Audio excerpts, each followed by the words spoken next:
we looked at some of these cases in which they raised self-defense or criminal insanity. The one that jumped out at me was Richard Chase, who they called the Vampire of Sacramento in 1979. He killed 6 people between 77 and 78 in Sacramento. They were all chosen at random. One was a pregnant woman. He drank her blood after he mixed it with yogurt. He had a delusional belief he needed to consume the blood of other beings to replenish his own supply. He'd been treated at psychiatric hospitals before the murders many times. He was at one hospital after having injected rabbit's blood into his veins. He'd been diagnosed as a paranoid schizophrenic. He was on psychotropic drugs. They tried to use the insanity defense. It failed. It failed in that case. So it's not going to work for Nick Reiner. It's just not. But here's what I think. And this is like out of left field prediction. And it's just because the Menendez case is on my mind, because that's also California. And this is what triggered it. In no way am I impugning Rob Reiner, nor do I believe there's anything untoward. I think he seems by all accounts a loving father and an appropriate father. But on this same Daily Mail report we were quoting from, one actor who was on the set of Being Charlie, he's a cast member, Eric Aud, 45, told the Daily Mail he found the dynamic between Rob and his son, Nick, troubling. They were fighting. They were arguing with each other while they were on the set. They did point out that this guy's scenes were ultimately cut from the film.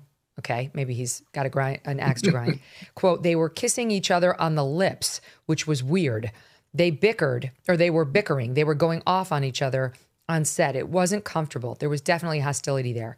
So my question is there a likelihood Nick Reiner pulls a card from the Menendez defense? We're in California. It's going to be a California jury, and says he was molesting me my whole life. That's why I was so messed up from the time I was 10. That's why I got hooked on drugs. There's no way of disproving that. And plays the sympathy card with a California jury about why, from a very young age, he was all messed up, Matt. Well, he might, but remember, until recently, again, George Gascon became the DA and our friend Mark Aragos got a hold of that case, they were convicted, and a California jury rejected all that. And But the California juries are not what they used to be. No, that's true. But there's a blistering opinion affirming the conviction of both those guys, authored of all places by the Ninth Circuit Court of Appeals, that anybody who's interested in this, you can find it online, and it just destroys the defense. And every word of it is, I think, correct. So Alan can run with that. I think that you're going to hit headwinds because remember, we have all these other kids in the family. And look, addiction is one of those things. It touches almost every American family.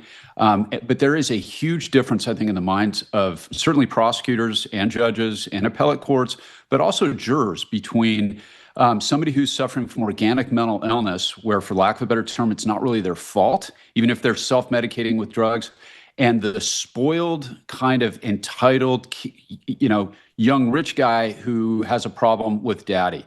And I think that everything that I'm reading on this, it seems like the evidence is stacking up more and more in that direction. And there was an interview I saw yesterday with Nick Reiner where he describes himself as an entitled, rich white kid. And I think it was during the promotion of that movie. And there's an interview that they did promoting that where you can kind of see some of that dynamic between Nick and Rob Reiner. And it's almost hard to watch, especially in retrospect. So this is a horrible case, but thankfully Gascon is out. We've got Nathan Hochman in, and this case is going to be handled the right way wherever it goes, whatever happens. Go ahead, Arthur. Well, the only thing, Matt, is, Megyn was just talking about this. Witnesses saying when he was 11 years old, he was out of control. And that, I don't think at 11, you're an entitled rich kid living in the most exclusive neighborhood on the planet. So and then I just think there were some indications before his drug use that he had, Definitely. They brought the yoga instructor in for him when he was 10 to try to bring calm into his life because they were already seeing the problems. And that goes back to what you're saying, Meg, about nature or nurture.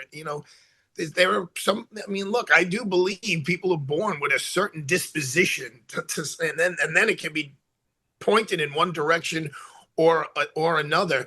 I mean, and I will tell you this: your friend Alan, if he stands at a podium and says, our defense is going to be that Rob Reiner was sexually assaulting his son, that It's not is going to fly. Yeah, I mean, I that is agree. going to be Wait, it did fly. It flew. It flew like a bird in the Casey Anthony case. Where Jose Baez got up there in opening statements and blamed George, the dad, for allegedly molesting Casey, the 20. Wait, let me finish. When the mother of little Kaylee, he said he molested her, and then he said, also he helped cover up the baby's drowning. He never came back to it. He never proved it. It was barred from being used in closing argument because he didn't introduce any proof on it, and she was acquitted. But my point of that he wasn't Rob Reiner. I mean, Rob Reiner, for those of us old enough, I mean, he's still meathead. Rob Reiner is quoted as saying, if despite all my movies and all the success in life, even if I won the Nobel Peace Prize, the headline would be Meathead won the Nobel Peace Prize. So, I mean, he's a household fixture to many of us. What do you mean? And the defense lawyer is going to be like, that doesn't prove anything about what happened behind closed doors. So the defense lawyers constantly, they throw anything at but the kitchen sink to try to make it stick because it's a potential death penalty case. There's two other children, and three actually, other children involved here who seem to have very normal upbringing. The young woman who I was talking about earlier who killed her father, she had a sister who testified and said, yeah, he was molesting my sister and he was molesting me too. Here, I don't think that. Casey Anthony did not have any other witness come and say, like, he threw it out in opening. Right. The horse left the barn and the jury was tainted on it. I'm just saying, like, this is going to be a desperation defense because if that stuff about the hotel room is true, this guy's up the creek without a paddle, Matt. And defense lawyers like Alan Jackson, right? They don't go down with not swinging. They swing for the fences. That's why they get hired. Well, I'll throw another one out there for you. That video that we saw of him walking outside the gas station, that's an area of Brentwood that is very close to a restaurant that we've all heard of called Mezzaluna. Remember that? Talk about crazy LA juries. Simpson had dined. Right. That's about a couple hundred yards down the road, and there's some great restaurants in there now. That's basically just a little north of my part of town. I know that area also very known well. as half moon. Mezzaluna. Mezza means half, luna means moon. I know that there is that one half of Megyn Kelly, even though she was introduced the other day as a great Irish American. I'm like, do you not know who Nona is? But anyway. I actually corrected somebody just the other day, say I am part Italian. Just slow your roll because they were ripping on Italians too.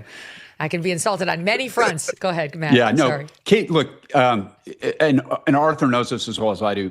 Trial work is an art form, Megyn, and you've seen that a million times too. And the Casey Anthony case is a different part of the country, but they were, in my view, the prosecution was outclassed, kind of like the prosecution in the Karen Reed case. They were just outclassed. They had good evidence, but they were outclassed by the talent of the defense lawyer.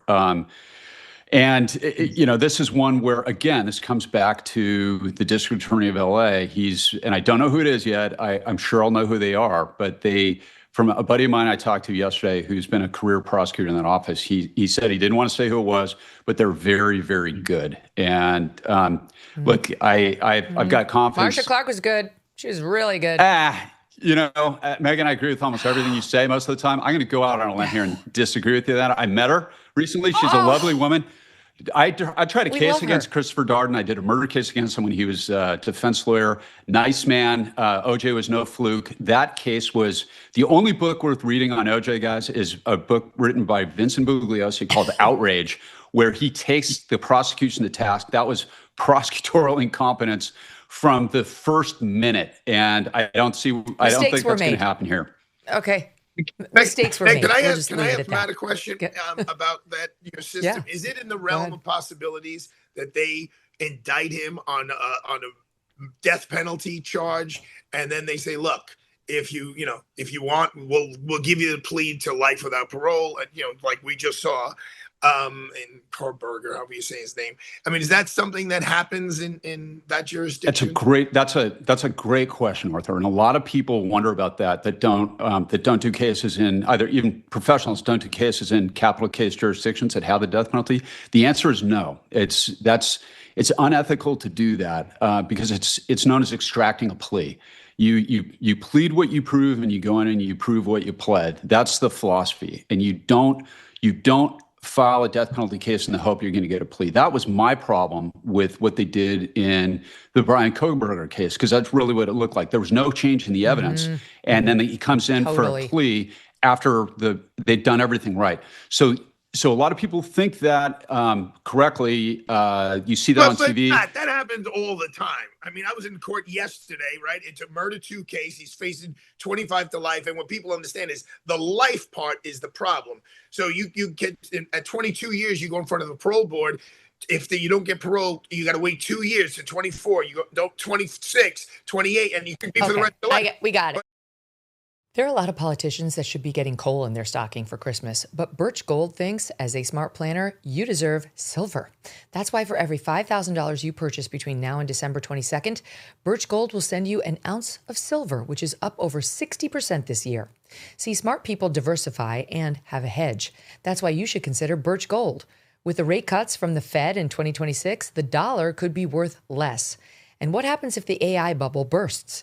Consider letting Birch Gold Group help you convert an existing IRA or 401k into a tax-sheltered IRA in physical gold.